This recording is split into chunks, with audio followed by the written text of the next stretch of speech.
pakai mesin pipa.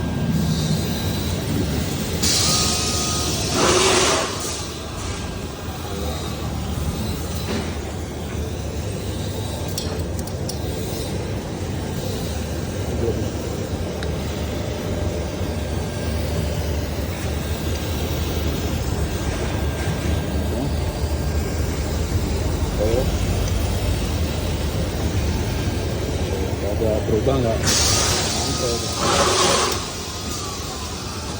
Oke, saya tambah ampere lagi coba.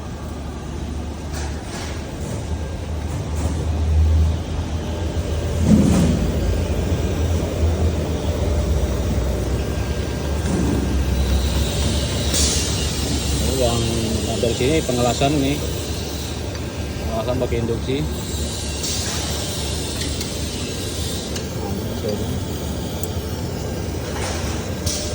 Ini karena mesin tua susah nih di settingnya, selalu berubah-berubah. Kalau settingnya udah ini bagus.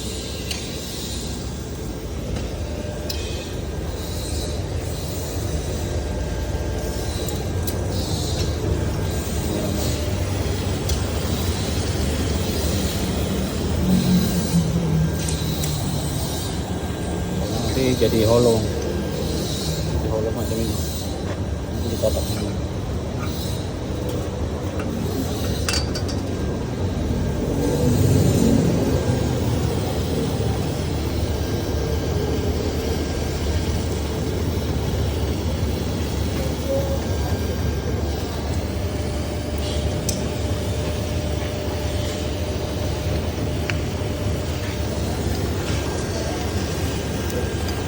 Kalau stabil enak. Buka lagi.